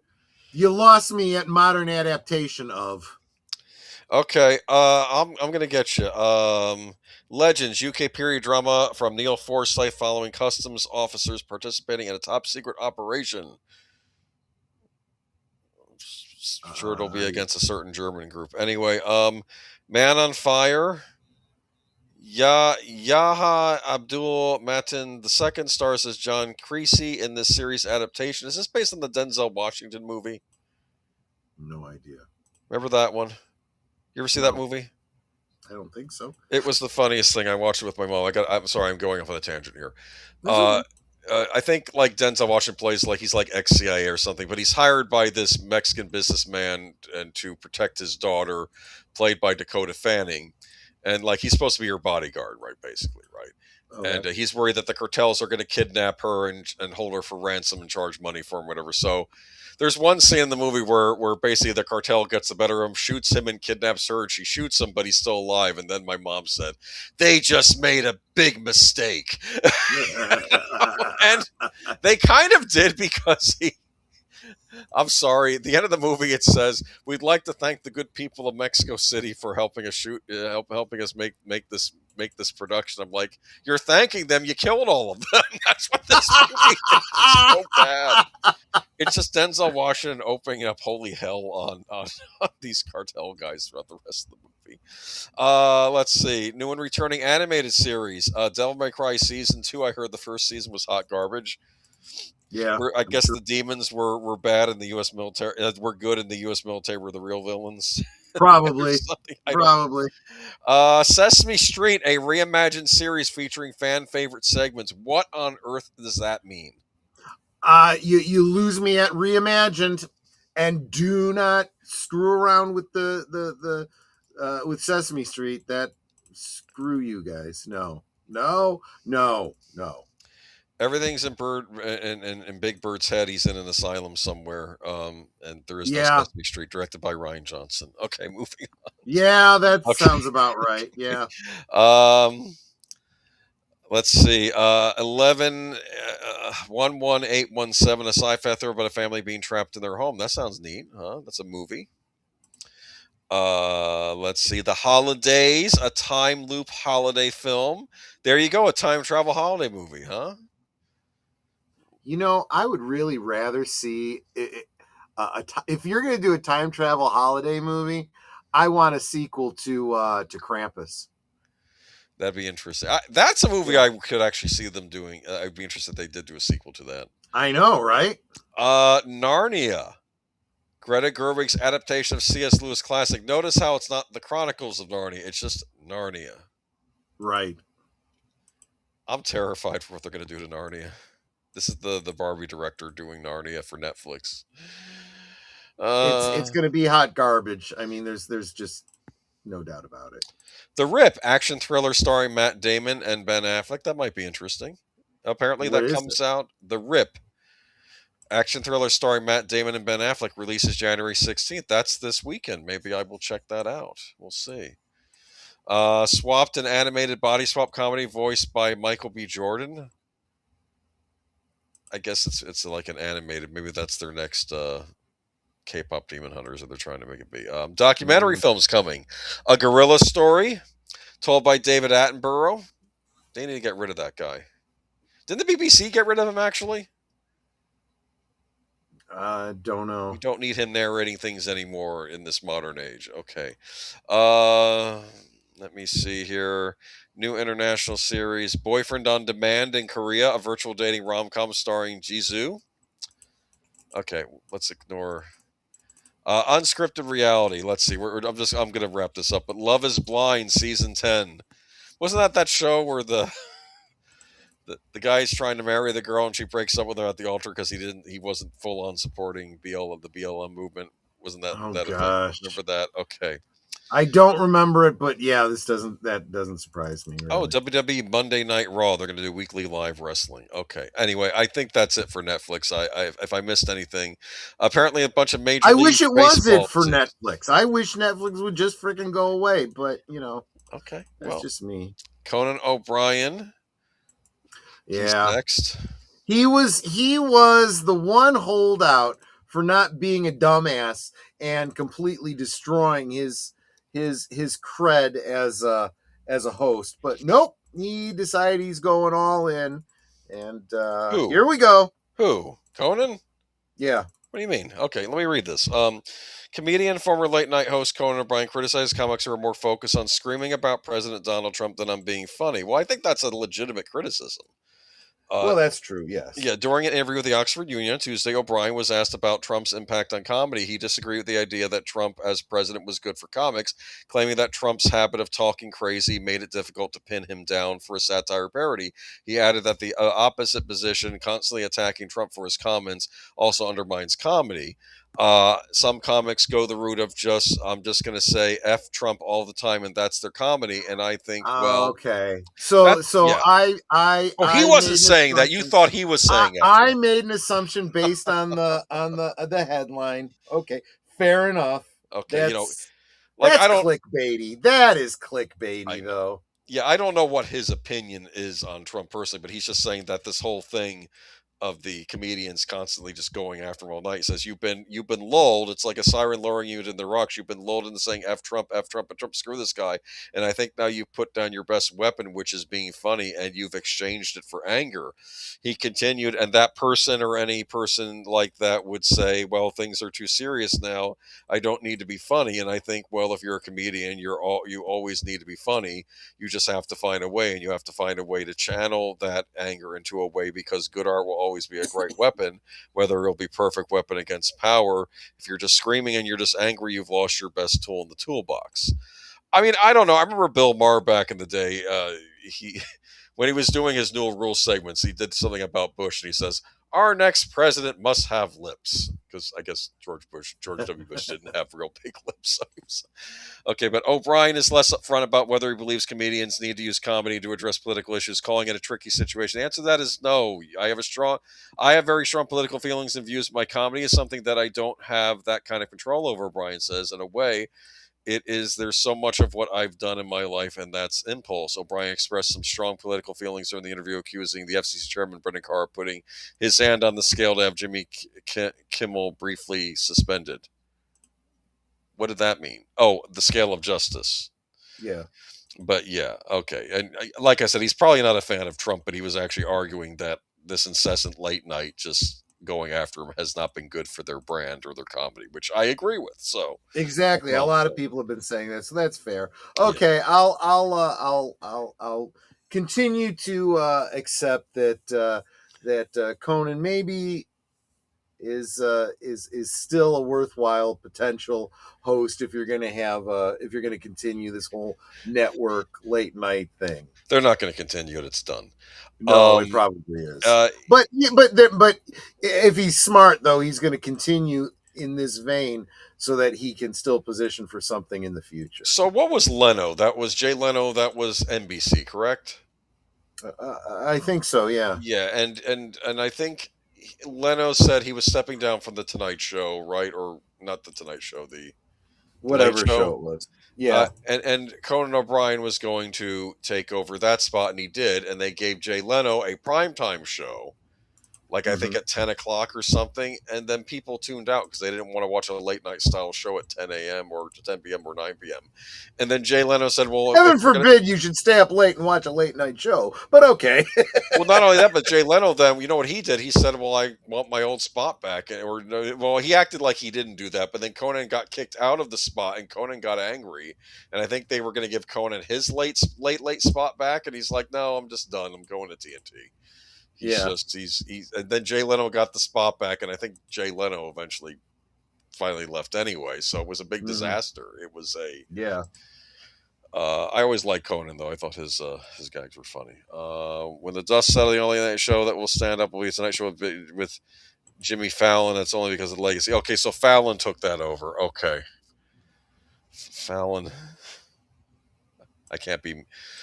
There are things I want to say about Fallon, but I'll stop. I always like Craig Ferguson. I thought he was good. Oh yeah, I agree with you there. He was good with it. I still watch clips of his show Yeah. and laugh. Yeah, I mean Johnny Carson Newby limited himself on Nixon jokes after a while. Yeah, because it just gets because you're pontificating politics and you're not doing comedy at that point. That's the problem. I don't like being preached at constantly. Even if it was politics I agreed with, I still wouldn't want to be preached at constantly. Eventually, you're like, okay, I get it. We get it. You can move on now. I'm done with this. Yeah. This one you sent me, Major League Baseball teams. Yeah, somebody sent that one to me, and I'm like, you know what? We don't do a lot of sports on this channel. It's entertainment. Let's throw in a sports segment. 9 Major League Baseball teams end deals with Main Street Sports Group. Yikes. In response to more financial instability from the regional sports network operator and in hopes of providing themselves with much needed flexibility, 9 Major League Baseball teams have terminated their contracts with Main Street Sports Group, sources told ESPN on Thursday. Main Street, which holds 29 NBA, NHL, and Major League Baseball teams in its portfolio and broadcasts on their names under the name FanDuel Sports, emerged from a lengthy bankruptcy proceeding at the start of 2025, but finds itself in deep financial trouble once again. Recent reports from Sports Business Journal stated that the company will dissolve at the end of the current NBA NHL seasons if it doesn't execute a sale to another platform. The state of flux prompted all 9 Major League Baseball teams on their portfolio: the Atlanta Braves, Cincinnati Reds, Detroit Tigers, Kansas City Royals, Los Angeles Angels, Miami Marlins, Milwaukee Brewers, St. Louis Cardinals, and Tampa Bay Rays to terminate their original deals with Main Street. All those teams could return to the RSN operator if it finds another buyer and improves its outlook for the 2026 season. Sources said opting out now, though, gives those teams the flexibility to explore other alternatives in the meantime, including the possibility of joining Major League Baseball. It also protects them in case the company goes through another bankruptcy, through a source with Main Street recently depicted as it is unlikely. In a statement, a spokesperson for Main Street wrote, "We remain in active dialogue with all of our Major League Baseball partners regarding potential revised terms of our agreements going forward." Okay. Any thoughts? Yeah, this is unfortunately one of those ones that I know not enough about. It's not my wheelhouse, but it sounds like there's trouble with a lot of these And I wouldn't be surprised if someone knows more about this. Maybe we should check out a channel like Joe's Atmosphere. I know he talks a lot of sports. Maybe you want to give your 2 cents on this. I wonder if this is in some way related to a lot of these other studio-related things that we've been talking about. With the jockeying around for properties and so forth. Well, it was a horrible thing that I watched. This one guy was explaining how because of the way cable deals work and streaming deals work, he couldn't watch his local team anywhere. Yeah. He couldn't watch it through streaming. He couldn't watch it because he would buy these stream packages. No, we're not licensed for that team or something. And then he tried watching the TV, and there was some strike going on. And it's like he was going through all this. Now, he just wants to watch the game, and he's not allowed to do it through all these things. I can speak a little bit to this because I do remember my grandfather talking about this. My grandfather famously was a big Sox fan. He had friends who were Cubs fans, and they butt heads and whatnot. And he would talk about how annoying it was when he was in town. He couldn't watch the Sox games, but it was easier for him living in Ohio to be able to watch the Sox because, and his speculation on that was that they made it impossible for you to watch it if you're local because they want you to go to the park and buy a ticket.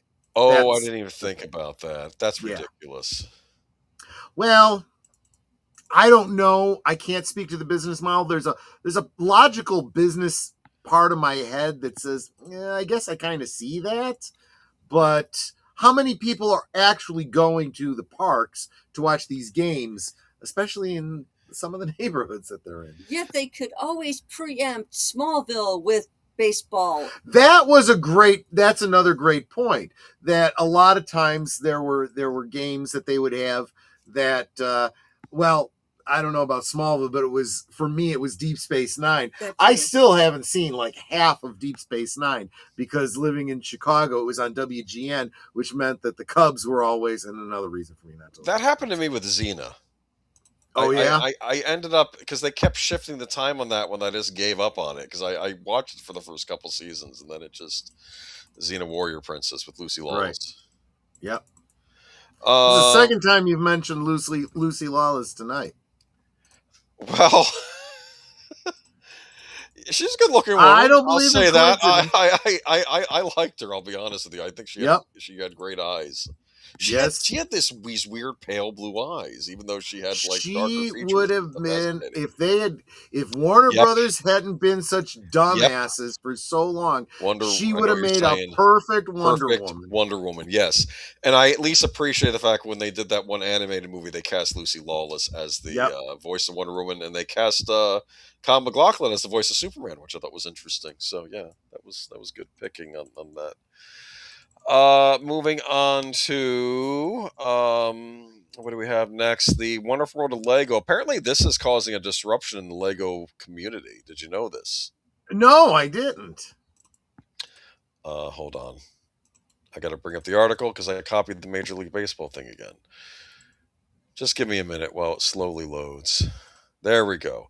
Lego unveils smart brick sets that will bring your creations to life. In brief, Lego unveiled Lego Smart Play at CES 2026, a new screen-free platform that lets Lego builds respond to physical play in real time. Now, how is that possible, you may ask? So on Monday, I do ask. How do they do that? Okay, so on Monday, the company launched Lego Smart Play, a new interactive play platform designed to bring Lego creations to life through responsive screen-free technology. The product series was unveiled at the Consumer Electronics Show and represents one of the most significant evolutions in the Lego brand since the introduction of Lego minifigure in 1978. At the heart of Lego Smart Play is the Lego Smart Brick, a newly developed component that will allow Lego builds to respond to physical interactions for the first time. My question is, how much RAM does that have?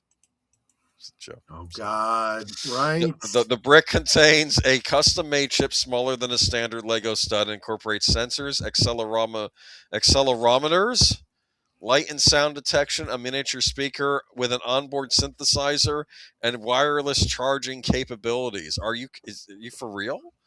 Wow. Unlike app-based or screen-led toys, the company said Lego Smart Play is designed to support open-ended physical play. The technology works invisibly within the builds and remains compatible with the existing Lego systems in play, allowing traditional Lego bricks to be combined with the new smart components. The launch of Lego Smart Play brings creativity, technology, and storytelling together to make building worlds and stories even more engaging, and all without a screen. Tom Donaldson, the senior vice president and head of Creative Play Lab at Lego Group, said, "We truly believe we are setting a new standard for interactive, imaginative experiences and can't wait to see this innovation in the hands of kids when we launch this year."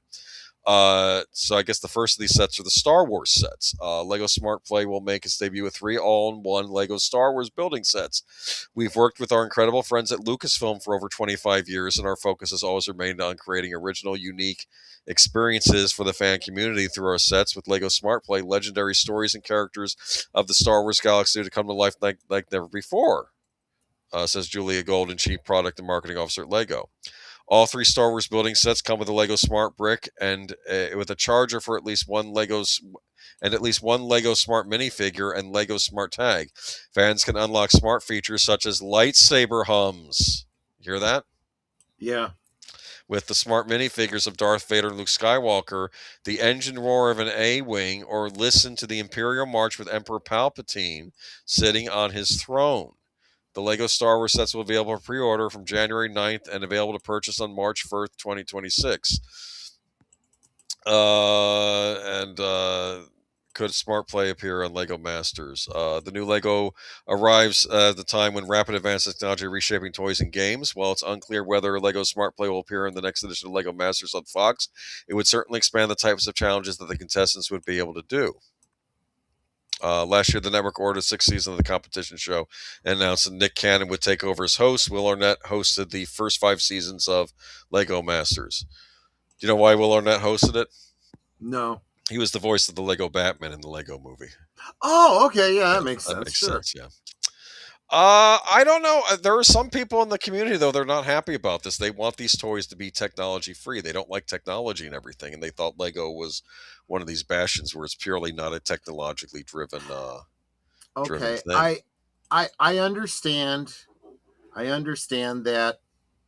I do, but at the same time, I'm going to say, didn't you kind of throw that out when they started putting in like battery powered motors and things into And some of the lights. Yeah, they have a really and cool lights lighthouse and that stuff has a like that? light. Yeah. And once you start down that path, forever will it dominate your destiny. You know. Well, you may get that with Exactly. the Yoda That's exactly minifigure now. right. Okay. And well, but and I mean, at the risk of being disrespectful to, this isn't my thing. I know there's other people that are real fanatics about this kind of stuff, Right. real purists, but Yes. there's people out there that are making, their own custom bricks and knockoff companies that make bricks that are compatible with, and those are illegal, those are impure. You can gatekeep all you want. Unclean. Yeah, exactly. But the fact is, the whole idea behind Lego is building your own imagination, and that might actually mean going off platform and using a non-licensed brick, you know. And if we're going to start going down that path, then why can't Lego get in on the expansion idea? Oh, great! Lego's going to have Emperor Palpatine sitting on the toilet. Yes. Better Yes. still, you could take your Captain Picard figure and say Captain's log and then hear a flush. Oh gosh. I'm sorry, Yeah. I couldn't resist. Homer. Yeah. I'm sorry. What kind of humor from Troy? Right. Exactly. I try to be better. I'll try to be better. I'm sorry. And our final story of the night. I Right. was kind of sad to hear about this actually. Yeah. Hope she's Yeah. doing This better. is bad. Evangeline Lilly, known for Lost and the Hobbit movies, and she was also the Wasp and the Ant-Man movies. Mm-hmm, And a mm-hmm. shocking health revelation that stunned fans. A major Marvel star has confirmed she is living with brain damage following a freak accident earlier this year. Evangeline Lilly, best known for her roles in Ant-Man and Lost, previously revealed that she suffered a traumatic brain injury after fainting and falling face first into a boulder. Now, after undergoing extensive medical testing, the actress has revealed that the long-term impact of the incident is more severe than initially believed. In a video posted on to Instagram at the start of the new year, Lily shared an update on her condition. She said, "It's late on January 1st, the first day of 2026, and I'm entering into this new year, the year of the horse, with some bad news about my concussion. The results came back from my scans, and I missed every area, and my brain is functioning at a decreased capacity." She added, "So I do have brain damage from the TBI and possibly other factors going in." The 46-year-old actress acknowledged that the path forward would require significant medical attention and dedication. "Now my job is to get to the bottom of that with the doctors and then embark on hard work to fixing it," she said, adding, "I don't look forward to it because I feel like hard work is all I do." But not that I want to give her advice, but I want to say your health is most important right now. I do feel terrible about this, though. This is awful. Despite the alarming diagnostic, Lily noted that the injury has forced her to slow down in ways she never had before. "My cognitive decline since I smashed my face has helped me to slow down and helped me to have a more restful finish 2025," she explained. And Lily added, "That's a good thing. I'm feeling extraordinarily grateful and blessed to be able to play one more day, one more year on this beautiful living planet." Yeah, so basically, so they're calling it she admits the journey ahead will be a challenging, calling it an uphill battle to reverse the injury after her concussion. So, yeah, you know, I've always liked Evangeline Lilly. She was on Lost for a Yeah. number of seasons. She was Kate on Lost, and it's funny. She married one of the actors who played the Hobbit in the Hobbit movies. Was it One of Merry or those four Pippin? guys. It Yeah. was Merry or Yeah. Pippin, the one who played Charlie on Lost. She married him. Oh, right. Yeah. Yeah, That makes sense. British actor. Yeah, Mayhem or something like that is his last name. I wouldn't so. know. They were both. He was from New Zealand, right? Yes, I think so. Yeah, Right. but Well, I really do feel bad. My heart really does go out to her. But one thing I can say though is she has a diminished mental capacity from the TBI, which is, I don't know, more honest than all of her compatriots who have diminished mental capability from the TDS. Yes, that's true. But bump, yes. Better than my log joke. Anyway. Yeah, I didn't go for the low-hanging fruit on that one. The low-hanging dingleberries. That would have made more sense with Kirk. Picard's too dignified to do that too. Right. Picard. But yeah, no, yeah, just I wish her recovery, and hope she's getting the best treatment she can get. And Agreed. I don't know, and I'd hate to think she was in that last Ant-Man, the Quantumania, which I heard was not. Was such a beautiful woman whose accident has, in essence, ruined her acting career. I'm sorry to hear that. It's awful. This is probably the other thing that really bothers me the most about. We talk about this all the time when we talk about their unions and the strikes and all this kind of stuff. But I always bring up, you guys have to understand that these actors are effectively independent contractors. Works for hire, yeah. When you consider what I do on YouTube, I kind of understand that. If I wasn't married to someone who was working a regular job for insurance and so on and so forth with a regular salary, I couldn't do this because, I don't care how much money she's made in her acting career. You have medical situations, you have anything come up, living paycheck to paycheck. It's not easy. A lot of these people are not as wealthy as you might think that they are. And that money tends to disappear if they don't have some other means of supporting themselves in between gigs. And then when something like this happens, that you're probably right, is probably going to end her acting career. What does she do? What is her fallback? Well, she's married too, so maybe there's that. She has royalties from Lost too. Of course, it's Disney. Who knows what they're not great with royalties, are they? But then again, the other thing too is the entire industry is kind of collapsing. So even if she didn't have this, I guess you got to call it a handicap. There's less roles out there now, which is kind of something I alluded to with Sarah Michelle Gellar going back to playing Buffy, so she'll be drinking blue milk from some demonic walrus or something. I'm kidding. Yeah, probably. I don't do that anymore. I don't do the vampire slaying anymore. Right. So Geek Flag is heading out, and so are we. But we got to get you over to Deleted Scenes for his what's it called? Reserved seats. Where am I mistaken? Isn't Curtis Elby his guest tonight, the Tired Midnight Blogger? Oh, excellent. Okay. So yeah, be sure to tune into that, and I'll probably be tuning in myself in a minute. But so what you got going on tomorrow though? You got the Monday night of the movies, right? Well, actually, I've even before that. Well, that's right, Doctor Who's tonight. That's right. This is the second week I'm doing Doctor Who. Maybe this stream won't get taken down because of BBC's draconian copyright. Well, considering you weren't showing anything on YouTube, right? I mean, well, no, I did a little clip of wow, the TARDIS sound, that little 20-second sound of keys being scraped over piano wires is enough. Wow, apparently. So yeah. Okay, well, good. But so yeah, tonight we wrap up the introductory story arc that started it all. Started with the Unearthly Child, then they went to a prehistoric era to see potentially the first people to use fire. And maybe they do, maybe they don't have an impact. Doctor is interfering as usual. Well, interestingly, we'll get to that. The whole idea of whether or not you could change history was still an open question at this point in Doctor. According to these logs, the human race was supposed to discover fire for another 300 years. I don't know. Yeah, right. So that's all, folks. Yeah. Okay. Yep. And tomorrow you'll have your Liquid Lunch yes, liquid lunch. every afternoon at noon Central. And then tomorrow night, members night at the movies.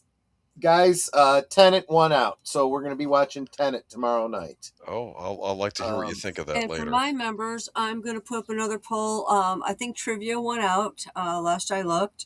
So now it's a matter of choosing which day. So I'll be putting up a poll on my stream on my channel for my members to pick which day they would like the members only night to be. So make sure you keep an eye out for that. I'll try to get it up within the next 10 minutes or so. And let's see, Tuesday's the busy night because Tuesday, you're going to have to check with Deleted tonight about whether or not he's got his secret movie night beforehand. But then at 7:30 Central, 8:30 Eastern is live from Sparkwood and 21, followed by the Adventures of Sherlock Holmes at 9 o'clock Central. That's Tuesday. Thursday, Netters Network has a guest. Yes, I do. My special guest is Wookiees, Movies, and Music. There you go. Friday, you and I will be talking AI. Yes. Yep, we're going to get back into that. There have been a lot of articles that we need to cover on that. And then Saturday, over on Big Al Presents Films with Friends, The Shape of Water. The very good, but also kind of really icky if you think about it too much fish story. And that is the week in review here. We got to get you over there. So let's wrap this up. All right. Y'all have a good week, and we'll catch you next time. Bye-bye. Thanks, everyone. Take care.